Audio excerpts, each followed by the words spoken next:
En este momento, mientras me escuchan, diferentes áreas de su cerebro están activándose y el método de investigación que vamos a explicar hoy podría mostrar exactamente cuáles son y qué están haciendo. El equipo de trabajo está compuesto por Laura Herrera, David Caro y quienes habla, Karen Hostos. La resonancia magnética funcional, o como se conoce por sus siglas en inglés fMRI, es una técnica de neuroimagen no invasiva que permite observar la actividad cerebral in vivo, en tiempo real. Se llama funcional porque no solo muestra la estructura física del cerebro, sino también qué zonas se activan cuando realizamos una tarea o sentimos una emoción. Esto es posible gracias al efecto BOLT, Blood Oxygen Level Dependent, que se basa en las propiedades magnéticas de la hemoglobina. La hemoglobina sabemos que es la proteína encargada de transportar oxígeno en la sangre. La hemoglobina puede encontrarse en dos formas según cómo vaya ligada o no al oxígeno. Oxihemoglobina cuando está unida al oxígeno y es diamagnética. ¿Qué significa esto? Que altera muy poco el campo magnético y produce una señal débil en la resonancia. Desoxihemoglobina. Esta es cuando no tiene oxígeno. Es paramagnética, lo que sí altera el campo magnético local y genera un cambio detectable en la señal. Cuando una región del cerebro trabaja más, por ejemplo, al mover un dedo o resolver un problema, las neuronas consumen más oxígeno.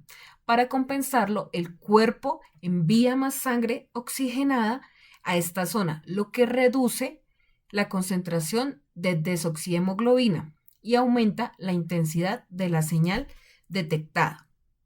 Al comparar estos cambios, el fMRI crea mapas que muestran las áreas cerebrales activas. En otras palabras, el efecto BOLT es lo que convierte una resonancia magnética común en una resonancia magnética funcional. ¿Cómo es el proceso simplificado? La persona se acuesta dentro del escáner que contiene un imán muy potente para alinear los protones de hidrógeno. Se envían pulsos de radio que alteran esa alineación y al regresar a su posición original, los protones liberan energía que el escáner detecta. Durante este proceso se mide el efecto BOLT y se generan imágenes dinámicas que muestran áreas del cerebro mientras la persona realiza alguna actividad, sea escuchar música, ver imágenes o mover alguna parte del cuerpo. Pero también tiene sus limitaciones. Una de ellas es que no mide directamente la actividad eléctrica de las neuronas, solo cambios en el flujo sanguíneo, que son una consecuencia indirecta. Además, es costosa y requiere un personal especializado. Las imágenes de alta calidad dependen de que el paciente permanezca inmóvil y siga todas las instrucciones.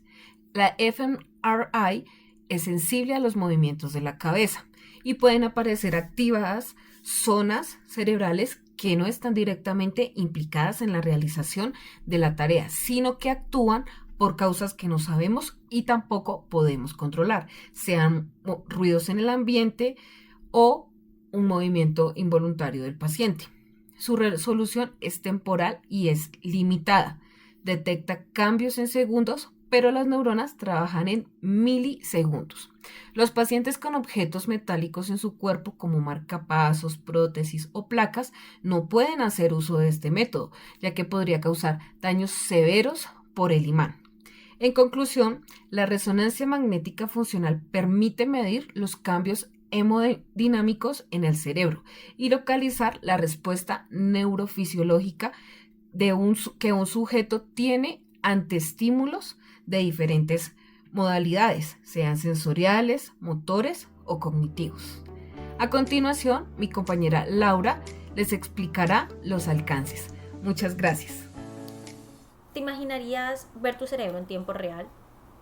La resonancia magnética funcional, o fMRI, Es como una cámara especial que no solo muestra la forma de tu cerebro, sino que también nos muestra qué partes están encendidas, qué partes están funcionales cuando piensas, hablas o mueves tu cuerpo. Funciona detectando cambios en la sangre, es decir, cuando una zona del cerebro trabaja más, necesita más oxígeno y la máquina registra eso. Esto crea como un tipo de mapa de colores que nos ayuda a ver exactamente qué partes están activas. Sus alcances son enormes, pero yo en este momento voy a hablar de la medicina y de la ciencia. En medicina ayuda a planificar cirugías cerebrales, a diagnosticar y seguir enfermedades como lo sería la epilepsia o el Alzheimer. En ciencia sirve para entender cómo pensamos, cómo sentimos y cómo tomamos decisiones.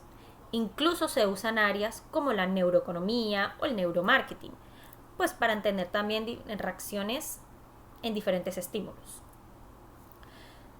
Okay. La fMRI no es invasiva, lo cual es muy bueno, y está cambiando la forma en que entendemos el cerebro humano. Es literalmente una ventana a tu pensamiento.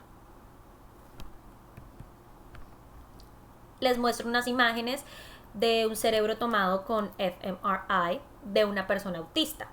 Como lo vemos en las imágenes, los cerebros autistas hay un plegamiento significativo mayor. Los lóbulos parietales y temporales izquierdos, así como en las regiones frontales y temporales derechas. Ahora seguiré con cuáles son las implicaciones éticas de su uso. En el uso de la resonancia magnética funcional aparecen también responsabilidades éticas muy importantes. No es solamente la tecnología.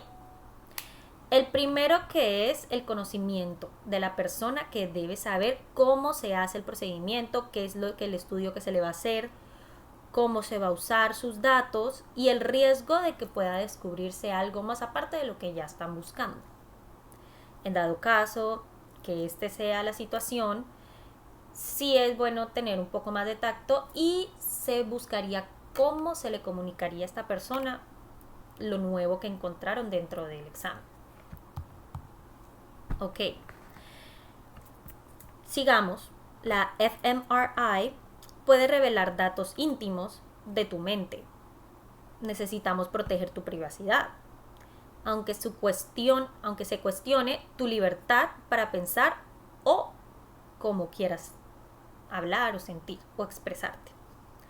A esto se le llama cognitiva libertad. También hay que evitar uso no terapéutico como detectores de mentira y garantizar que los resultados sean fiables, es decir, sean verdaderos y honestos. No se lleguen a conclusiones equivocadas. ¿Por qué? Porque a pesar de que sí, es un examen que es muy avanzado, la verdad, para tener resultados confiables tiene que ser una persona que sea estudiada, que haya trabajado mucho tiempo en esto. Entonces, por ende, eso es uno de las puntos éticos. No cualquiera puede hacer este examen. Pero en resumen, la ética es tan clave como la ciencia. Vamos ahora con el análisis del artículo científico aplicado a la técnica que seleccionamos.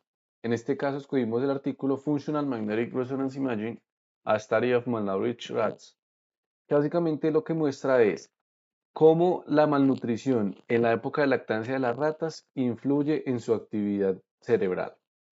Este artículo es del 2015 y se hizo por investigadores mexicanos. Aquí vemos un poco la referencia. Y bien, ¿cómo se aplica la técnica? Se hace a través de la señal Bolt, que fue la que mencionábamos anteriormente, y se hace a través de la estimulación del nervio trigémino como un estímulo sensorial y que básicamente provoca una respuesta neuronal, respuesta que se identifica a través de la resonancia en la prueba. En este caso se tenían dos tipos de poblaciones, unas ratas controladas y unas ratas bajo el experimento. ¿Qué fue lo primero que se vio? Cuando se comparan a las ratas malnutridas, que serían las del experimento, se identifica que tienen mayores activaciones BOD, las tienen más intensas y están en regiones ya puntuales del cerebro, como el cerebelo, la corteza somatosensorial, el hipocampo y el hipotálamo. Aquí vemos un poco el diseño del experimento. Se tiene colocada la rata sobre la máquina bajo anestesia, se colocan unos electrodos de estimulación en los bigotes y en los músculos masticatorios. Ya en la parte derecha vemos los mapas coronales que se sacan a través de la resonancia y vemos los dos escenarios, los dos tipos de población.